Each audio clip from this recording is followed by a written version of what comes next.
이슈가 머니. 이 시간은 잘 듣는 것만으로도 돈이 되는 귀한 정보를 드립니다. 세금 줄이는 법, 부동산, 주식 동향, 연금까지 각 분야의 일타 강사들이 전해드리죠. 오늘은 김동엽 미래에셋 투자와 연금센터 상무 모셨습니다. 어서 오십시오. 어서 오십시오. 안녕하십니까. 네. 요즘 활약이 많으시는 것 같아요. 뭐 기고도 하시고 TV도 나오시고 제가 한번 읽었습니다. 네. 아 그러세요? 감사합니다. 바쁘시군요. 네네. 네. 자 이제 절세와 재테크 이 두 단어를 더하면서 세테크가 되는데 모든 인간의 욕망이 내 비용을 좀 줄이고 수익을 늘리고 싶은 건 정말 다 원하는 것 아니겠습니까? 근데 요즘 이제 연금 계좌를 이용해서 증권사나 보험사 등에서 노후 준비하면서 고수익을 올리는 분들이 많다는데 이게 추세인가요? 일단 뭐 고령화가 시작되면서 이제 네. 연금 받는 분들이 나오기 시작하잖아요. 네, 그래서 월급 대신 연금이 중요해진 사회들이 되면서 좀 노후 준비를 해야 되겠다라는 생각을 하시는 분들이 일단 늘어나는 것 네. 같고요. 네. 기왕에 하는 거면 세금 좀 덜 내고 할 수 있는 방법 찾기 위해서 네. 이제 흔히 이제 연말정산 때 세액공제 혜택이 있는 연금저축이나 IRP 같은 상품들에 대한 관심들을 네. 가지고 특히나 1, 2월 달 되면 실질적으로 연말정산을 받아서 세금을 돌려받는 분들이 나오시잖아요. 네. 13월의 세금이니까. 그렇죠. 네. 그러면 한번 그러니까. 받아보는 네. 효과를 경험하시면 아 하는 거 제대로 하자. 아하. 그리고 또 세금 또 반대로 더 내시는 분들이 있거든요. 아, 저런. 잘 모르고 13월에 네. 월금이 아니고 13월에 네. 세금이 되는 거죠, 경우도 월급이. 있어서 예. 그런 분들 입장에서는 기왕이면은 조금 세금 부담을 줄일 수 있는 방법으로 이 연금저축이나 IRP 상품을 선택하고 노후 준비도 같이 하고 그런 것들 찾으시는 분이 있습니다. 그런 경우를 덤탱이라고 하나요? 그렇죠. 시쳇말로? 덮었으니까. 그렇군요. 자, 세테크에 관심을 두는 직장인들이 늘어나고 또 자산 불리기에 연금 계좌를 활용하는 분들 많은데요. 연금 계좌로 투자에 나선 분들 ETF를 통해서 절세와 수익 그리고 두 마리 토끼 다 잡을 수 있다고요. 보통 이제 우리나라에서 요즘 투자점 하신다는 분들 입장에서는 ETF에 관심 없으신 분은 없으실 거예요. 네. 그러니까 ETF라는 거는 예전에 펀드 같은 거를 주식시장에 상장시켜 놓고 주식처럼 사고 팔 수 있는 금융상품이라고 보시면 되는데 이 ETF 투자자들 중에 또 상당수가 우리나라 말고 뭐 미국이나 이런 해외 시장에 투자하는 경우들이 되게 네. 많으세요. 그러면 네. 해외 시장에 투자했을 때 사고 팔았을 때 매매 차익이 나오고 네. 또 ETF에서 발생하는 또 분배금이라고 해서 뭐 주식으로 보면 배당 같은 수익들이 있는데 예. 그 매매 차익이나 분배금에 배당 소득세를 부과를 해요. 일반적으로 투자를 하면 그 배당 소득세율이 보통 우리 그 이자 배당에 한 15.4% 세금 내는 거 그게 부담이 되거든요. 네. 투자자 입장에서는 세금 부담 덜고 싶은 게 당연한데 그렇죠. 네. 그렇다면 이 세 부담을 줄일 수 있는 계좌를 찾는 경우들이 되게 많죠. 그 중에 하나가 이제 연금저축과 IRP라고 하는 상품을 이용하거나 네. 아니면 ISA라고 하는 금융자산종합관리계좌 같은 데다 넣어놓으면 비과세 혜택을 보거나 아니면 찾았을 때까지 세금을 조금 연기시키고 나중에 연금 받을 때 낮은 세율로 세금을 내게끔 해줘서 그러니까 투자자들 중에 연금 계좌를 찾는 분들이 한 부류가 있고 ETF 투자자들 중에 네. 또 반대로 연금을 하던 사람들 중에 기왕이면 조금 더 나은 수익을 얻기 위해서 내 저축하던 것들을 오히려 ETF에 투자하고 싶으신 분들이 네. 있거든요. 그래서 이제 은행이나 보험사에서 하시던 분들이 그럼 기왕에 내 노후자금 투자하는 거 ETF 하고 싶어 해서 증권사로 그 돈을 들고 오시는 옮기는 경우들이 분들. 많으세요. 그래서 두 개의 부류가 있다. ETF 하던 분들이 절세계 잘 찾는 경우가 있고 예. 반대로 절세계 연금 하시던 분들 중에 일부가 ETF 투자할 수 있는 곳으로 찾아오시는 경우들도 있고 네. 그런 두 가지 갈래로 이제 ETF에 대한 관심들이 어느 쪽이 더 성과가 뭐 좋아요? 그거를 뭐 똑같죠. 상품은 바이 똑같으니까 케이스인가요? 그러니까 내가 어떤 목적을 가지고 투자하느냐에 따라 네, 좀 네. 달라지는 것 같습니다. 네. 이제 우리 증시에 투자하시는 분들 가운데 이제 뉴욕 증시에 투자하는 분들도 상당히 이제 많아졌습니다. 네네. 그러니까 연금 계좌를 통한 ETF 투자도 뉴욕 증시를 향하는 게 많은 편입니까? 실질적으로 일단 ETF를 투자한다 그러면 대부분이 작년 같은 경우에는 미국 주가지수의 움직임에 연동되는 ETF 상품들을 하나 두 개 이상은 다 담고 있었던 경험들을 가지고 계실 거예요. 근데 네. 근데 뭐 주식이라는 것들이 한 시장이 계속 올라가는 경우는 없잖아요. 네. 요즘 좀 조정을 받고 있으면서 최근에는 이제 미국만 하시던 분들도 국내 시장이나 뭐 중국 시장에 조금 관심은 다변화되고 있는 것 같습니다. 그래서 작년 같은 경우는 해외 ETF 중에 특히 미국에 하시던 분이 많았던 건 사실인 것 네. 같습니다. 네. 그렇군요. 자, 근데 연금 계좌를 통한 ETF 투자 또 또 증권사를 통한 퇴직연금 가입 후에 투자한 경우도 많을 텐데 은행권의 퇴직연금 규모도 뭐 상당하다고요. 예. 은행하고 증권사들의 경쟁 아, 치열한 것 같아요. 요새 이렇게 문자들이 좀 자주 옵니다. 여기저기서. 자, 아주 이게 치열해요. 왜 그러냐 그러면 이제 네. 지난해 연말경에 퇴직연금에 투자하는 자금들을 옮길 수 있는 제도, 네, 금융회사가 있었- 넘길 수 있는 있었죠. 그러니까 뭐 현물 네. 이전, 뭐 네. 실물 이전 이런 말들로 해서 TV 광고 같은 거 보시면은 네. 유심히 보시면은 네. 들고 오세요 이렇게 하는 맞아요. 광고들 꽤 많이 보셨을 거예요. 네. 그 제도가 생기고 나면서부터 뭐가 달랐냐면 내가 A 금융기관에서 투자하고 있던 상품을 그대로 들고 B 금융기관으로 옮겨갈 수 있게 네. 됐어요.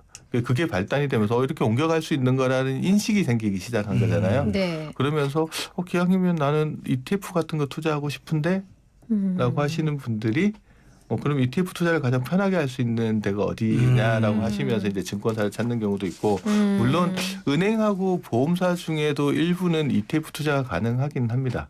근데 이 증권사처럼 실시간 트레이딩을 할 수 있는 건 아니고 하루에 한 번, 두 번씩 해서 시간을 정해놓고 한 번 정해진 가격으로만 거래를 할 수 있다 보니까 조금 불편한 분들이 있죠. 그래서 본격적으로 하시려는 분들 중에 상당수가 이제 뭐 증권사로 자금을 들고 옮기는 경우들도 있다. 네. 물론 또 이거 관련해서 뭐 실시간 트레이딩 하루에 거래를 몇 번이나 한다고 그거를 또 하냐 이렇게 하시는 분들도 있어서 자기한테 맞는 금융회사를 찾아서 거래하시는 건 맞는 것 같습니다. 네. 네. 자, 애슈 가문이 오늘은 노후 대비 연금에 대한 이야기 지금 나누고 있거든요. 상담 사연이 있어서 먼저 보고 가겠습니다.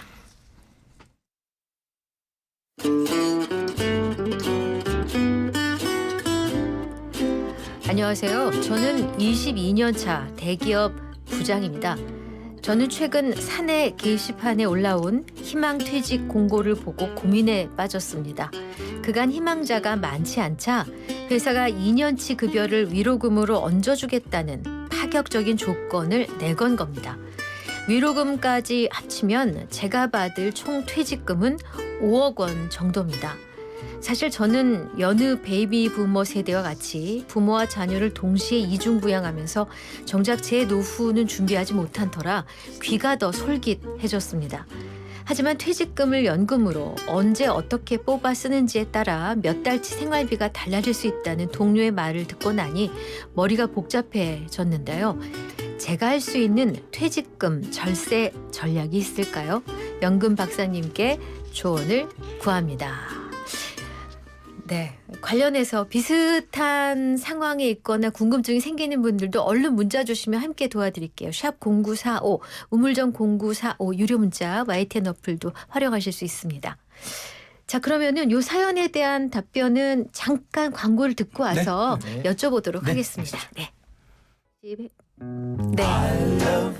광고 듣고 왔습니다. 핫한 시사와 오늘 이슈가 뭐니 미래에셋 투자연금센터 김동엽 상무 모시고 얘기 나누고 있는데 아까 사연 저희가 읽어드렸거든요. 자, 이분은 과연 어떻게 해야 되나요? 22년차 대기업 부장님. 그러게요. 네. 총 퇴직금은 5억 원 정도. 네.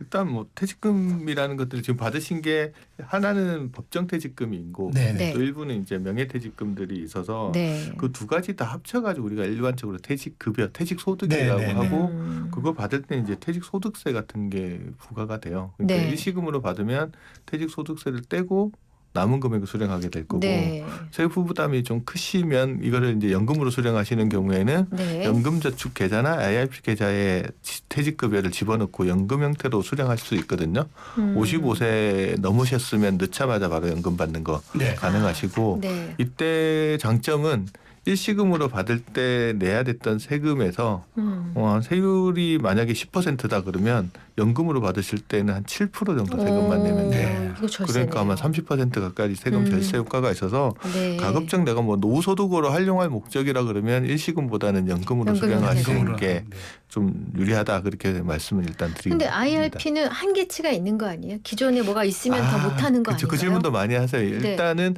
IRP는 한 해에 넣을 수 있는 금액이 최대 1,800만 원까지거든요. 연금저축 IRP까지. 근데 이거는 이제 일반적으로 적립할 때 이야기고 네. 그거랑 별도로 퇴직할 때 수령했던 퇴직소득은 금액의 한도에 제한 없이 다 이체하는 게 가능합니다. 그럼 한 해 한 해 1,800만 원, 1,800만 원에서 맥수를 계속 쌓을 수 있어요? 그렇죠. 1,800만 원씩 계속 저축을 할 수 있고 네. 그거와 별도로 퇴직하는 애에는 퇴직소득세, 네. 퇴직급여를 그대로 다 전액 다 그거는 집어넣을 수 퇴직인 있고. 것을 입증하면 되는 거예요. 뭐 퇴직금이니까 퇴직소득세 원천징수 영수증이라는 게 있어요. 있으면, 네. 그 퇴직소득 얼마 받았다라는 그게 있으면 그 금액에 대한 건 넣어주고 퇴직하는 시점에 보통 미리 회사에서 이야기할 겁니다. 선배님 뭐 퇴직금 받으시는 거 어느 계좌로 집어넣으시겠습니까? 라고 물어보면 나 IRP 계좌 어디로 넣어줘라고 하면 그 만들어 놓은 IRP 계좌로 이체를 시켜주고 거기서 55세 연금 받으시면 되고 혹여 이제 나는 의사결정을 못하고 있다가 일시금으로 수령하시는 분들도 있으시거든요. 55세 네. 이후에.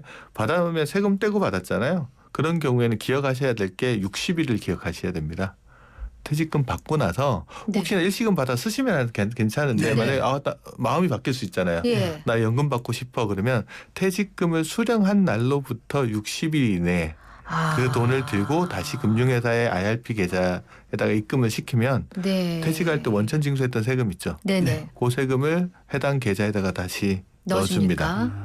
그러면 이제 또 원금이 회복되는 거잖아요.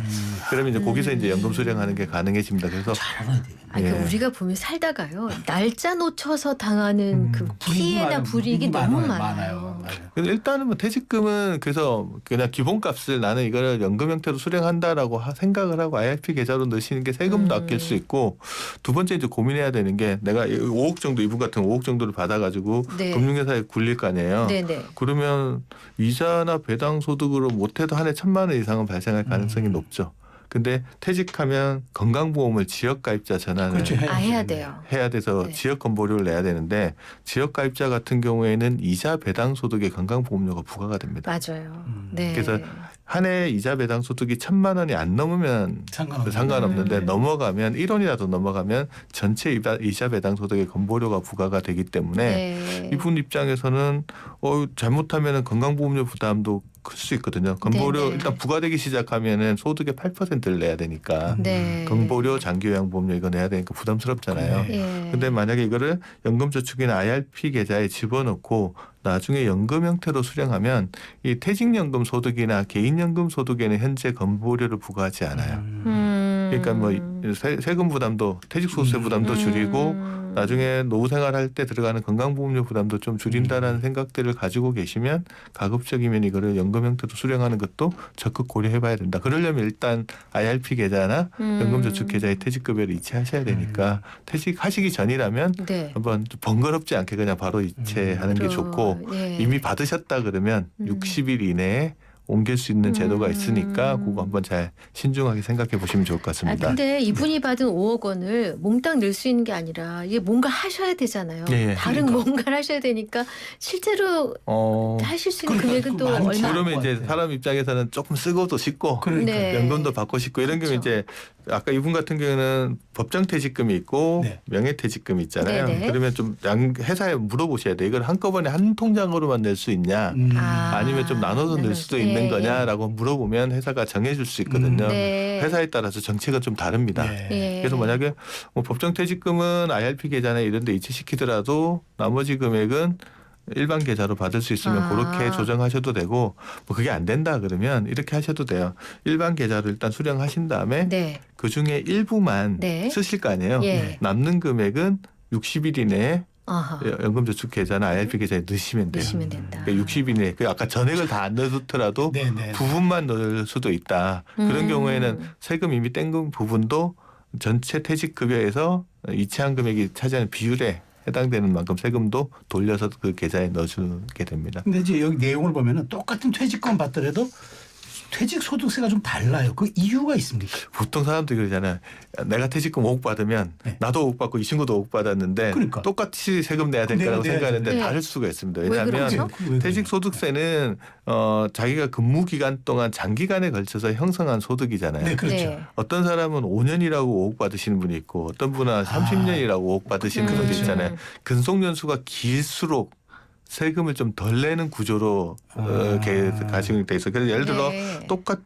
사연 주신 분처럼 이제 5억을 받더라도 만약에 이분이 입사일로부터 퇴직일까지 기간이 한 30년 정도 된다. 근속연수가 30년이면 퇴직소득세를 한 3,500만 원 좀 남짓한 돈을 내게 될 네. 겁니다. 그런데 만약에 20년이었다라고 네. 하면 5,800만 원 정도를 내야 되는 거고 10년이면 9,700만 원 정도입니다. 똑같은 퇴직 급여라고 하더라도 근속연수에서 차이가 난다. 이제 좀 주의해야 될 거는 그럼 근속연수는 뭘 근속연수라고 하냐? 네. 보통은 입사한 날로부터 퇴직한 날까지 일 수 있죠. 네. 그 365로 나누면 몇 점 몇 년 이렇게 나오잖아요. 네, 네, 네. 그럼 소수점짜리면 올림해가지고 연도를 세아려 주는데 직장인들 중에 상당수가 뭘 하냐 그러면 중간정산 하신 분들이 있으세요. 맞아요. 있죠. 가끔 예. 그 중간정산 하신 경우에는 마지막 퇴직 중간정산 한 다음 날부터 퇴직일까지를 근속연수로 잡아요. 그러면은 오히려 세금을 낼 때는 중간정산 하는 게 유리할 수도 있네요. 분리할 수 분리하죠. 있어요. 짧아지니까. 근속연수. 짧으니까. 이분도 이제 만약에 그런데 5억 반대죠. 원 정도를 받으셨는데 만약에 이분이 갑자기 한 5년 전에 중간정산을 하셨고 그러네. 중간정산한 다음 날부터 법정퇴직금은 발생하잖아요. 네. 그리고 이번에 명예퇴직금을 같이 받은 게 5억이다 그러면 이분은 5년을 하고 5억 원을 받은 게 되거든요. 네. 그러면 세금을 계산해 보면 무지하게 때린다. 1억 그러네. 2,300억, 어우. 1억 2,300만 돼. 그래서 이분은 좀 알아두시면 좋은 건 만약에 중간정산을 하신 하셨다면. 경험이 있었다라고 하면 회사에서 퇴직하기 전에 뭘 요청하셔야 되냐면 중간정산할 때 받았던 퇴직금 있잖아요. 네네. 네. 그때도 세금 냈을 거 아니에요. 네네. 그거랑 이번에 퇴직하면서 받는 퇴직금을 합산해서 과세를 해달라. 네. 그러면 근속연수가 합쳐지거든요. 그런 방법이 있군요. 예, 그러면 옛날에 받았던 퇴직금이랑 이번에 받는 거 합치고 근속연수도 합치자. 합쳐지면 세금이 많이 줄어듭니다. 아니 근데 저기 10년에 9,700만 원은 너무 많은데요? 근데 금액이 크다라는 것도 생각을 아니 그렇지만 그러면 근데- 이거 연금저축으로 옮기면 이렇게 안 나온다는 거죠. 그러면 만약에 이분이 1억 9,700이 1억 정도 잡고 네네. 5억에 1억이면 너무 한 많잖아. 20% 정도 20%. 세율이죠. 네. 그러면 연금저축이나 IRP로 넣기고 연금으로 받으시면 이분이 세율이 퇴직소득세율이 20% 정도 되는 네네. 거잖아요. 그러면 연금으로 수령하시게 되면 세율이 20% 적용받는 게 아니고 30%를 감면해 주면 20%에 30%면 6% 정도 빠지잖아요. 네. 14% 세율을 적용하게 네. 되니까 그러니까 이분 같은 경우에는 연금으로 수령할 때 그렇게 된다 그러면 절세 효과가 확실히 있죠. 상당히 네. 크다. 그래서 이분 확인해야 될 거는 중간정산 하셨다고 그러면 합치는 방법이 합쳐서 과세하는 방법이 있으니까 그거 한번 고려를 첫 번째 네. 하시고 두 번째 퇴직소득세 부담이 크다 그러면 가급적 연금 형태로 수령하시면서 세금을 좀 절감할 수 있는 방법들이 있으니까 그 두 가지는 좀 고려를 해보실 네. 필요가 있을 것 같습니다. 이런 종류의 정보는요. 거듭거듭 말씀드려도 매번 새롭게 들리고 그렇죠. 내 상황이 약간씩 다르기 때문에 답답하고 갈증을 네. 느끼시거든요. 그러니까 저희는 반복해서 해드려야 될 것 같은데 자 네. 퇴직 소득세 어떻게 산출하는지 짚어보고 가겠습니다. 퇴직소득세는 우리 직장 다니면 근로소득세는 월급에서 떼고 나오잖아요. 네. 또 그리고 5월달 되면 근로소득, 사업소득, 이자 배당도 합쳐가지고 종합소득세 과세도 하는데 퇴직소득은 이런 소득하고 좀 다릅니다. 내가 입사하면서부터 퇴직할 때까지 오랜 기간에 걸쳐서 형성된 소득인데 이거를 퇴직하는 애 다른 소득하고 합산해서 종합과세 해버리면 이분 같은 경우에 다른 소득하고 퇴직금 5억을 합쳐가지고 계산하면 세금 부담이 엄청 커질 수 네. 있겠죠. 누진세율 적용하면. 그래서 1번 퇴직소득은 절대 다른 소득하고 합산하지 않는다. 그 원칙이 따로 네. 떼서 분류해서 과세한다. 네. 분류과세입니다. 그래서 종합소득세 과세 대상이 아니다. 우리가 살면서 종합소득세 과세 대상이 아닌 게 퇴직소득 말고 하나 더 있습니다. 뭐가 있습니까? 집 사고 팔 때 내는 양도소득. 양도소득세. 네. 이것도 집 보유한 기간이 상당히 오래되는데 네. 그 기간 거를 팔았던 해에 합치면 네. 세부담이 커질 거 아니에요. 그렇죠. 그래서 따로 계산한다. 그래서 이거를 분류해서 과세한다고 해서 분류 과세라고 하고요. 두 번째 앞서서 잠시 이야기 드렸는데 퇴직소득은 오랜 기간에 걸쳐서 한 거니까 이거 한 해 받는 거지만 내가 30년이라고 받는 거면 30년 이래서 만들어낸 그렇죠. 소득이잖아요. 그래서 퇴직금 받는 거를 근속연수로 한번 나눠줘요. 나누면 금액이 작아질 거 아니에요. 네. 그럼 세율이 낮은 세율이 또 적용되겠네. 적용되겠죠. 그리고 세금 계산한 다음에 다시 근속연수를 곱해주면 세금이 이렇게 30년 치로 계산되는 거 아니에요. 네. 그런 식으로 계산하는 걸 우리가 연으로 나누고 연을 곱한대서 연분연수. 그리고 그냥 기억하시거나 세부담을 오랜 기간 일하고 받은 거니까 좀 줄여주려는 제도가 네. 있다라는 정도 기억을 하시면은 될 것 같고, 그다음에 각종 공제가 많습니다. 이게 노후 생활비 기 때문에 근속 오래 하시면 근속연수 공제해주고 또 뭐 환산급여 공제해서 각종 공제를 많이 해줘서 일반 다른 소득보다는 세금을 좀 덜 내는 구조로 되어 있다, 이렇게 보시면 될 것 같습니다. 네, 네, 네. 네. 자, 청취자 사연 하나 보고 갈까요? 네네. 네. 5853님 주셨는데 30대 초 중견기업 게임업계 4년차 직장인입니다. 그동안 적금을 들여서 5천만 원을 모았는데 근데 만기가 돼서 은행을 방문하자 은행에서 퇴직연금 상품 가입을 권했습니다. 뭐 DB, DC, 그다음에 IRP 등에 대해 소개를 받았는데 세액공제나 수익률 측면에서 어떤 게 더 유리할지 모르겠습니다. 현재 연봉은 뭐 10% 이상 꾸준히 상승 중이지만 사실 다른 회사로 이직할 생각도 있는 상황입니다. 그렇다면 어떤 상품이 좋을까요? 라고 주셨습니다. 일단 이제 연봉이 아이디어- 10% 이상 꾸준히 오르면 좋은 거죠? 복리효과로 계산해 보면 7년만 지나면 연봉이 2배가 되는 겁니다. 거기서 벌써 귀가 번쩍. 예. 근데 IT 업계에 계신 분들은 다른 직장보다 이직이 좀 잦으신 경우들이 있고, 많이 이분도 뭐 예, 이직한다고 예. 하시니까 네. 이제 은행에서 권유받은 거는 이제 퇴직연금 상품 중에서 개인형 퇴직연금이라고는 IRP를 권유를 받으셨을 것 같아요. 네. 이게 첫 번째 목적은 연말정산할 때 세액공제 받으려고. 음흠. 세금 소득이 많으시니까 세금 부담이 좀 있을 테니까 네. 그렇게 해서 연말정 세액공제 용도로 쓰는 거 하나랑, 두 번째는 이분이 이직할 생각들이 자주 있으니까 네.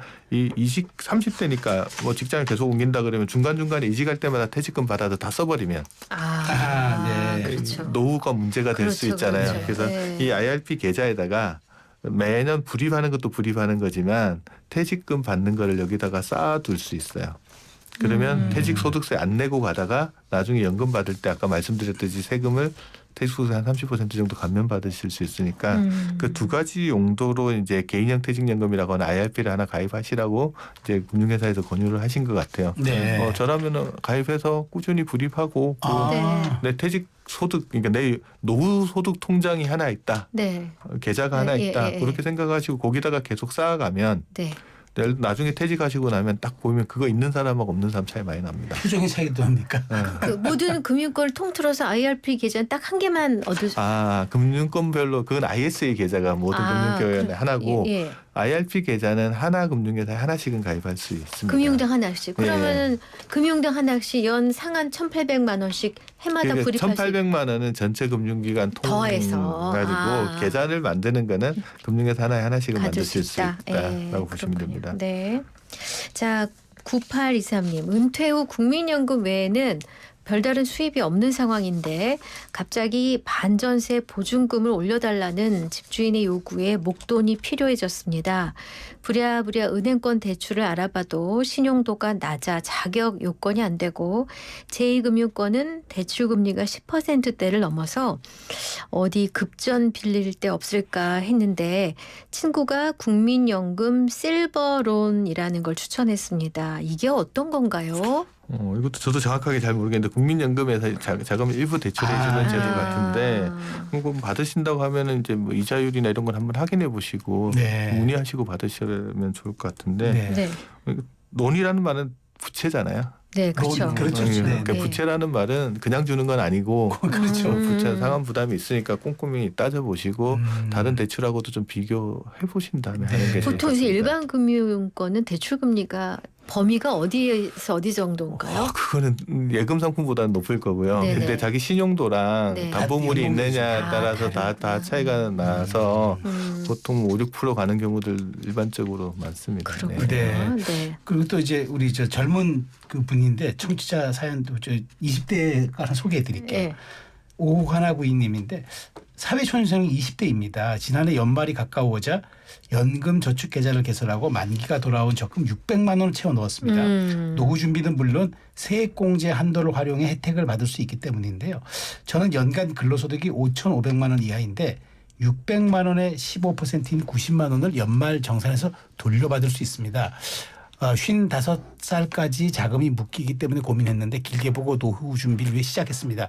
세제 혜택이 좋은 걸까요? 저는 정말 잘한 결정일까요? 이렇게 사연 주셨네요. 어우, 20대 대단한데요. 그러니까. 정말. 꼼꼼합니다. 아주. 이게 네. 어려운 선택을 하신 건 맞는데 네. 일찍 시작하면 지금은 약간 힘들지만 네. 나중에 편한 건 사실인 것 같고 저도 개인적으로 제 경험을 이야기해 드리면 저도 2002년도에 연금저축계좌를 처음 가입을 했었어요. 2002년도에. 네, 이 직장 입사하고 2001년도에 제도가 생겼었거든요. 네. 아. 그때 이후에 이제 국가가 그때는 세액공제 소득공제 한도가 240만 원이었어요.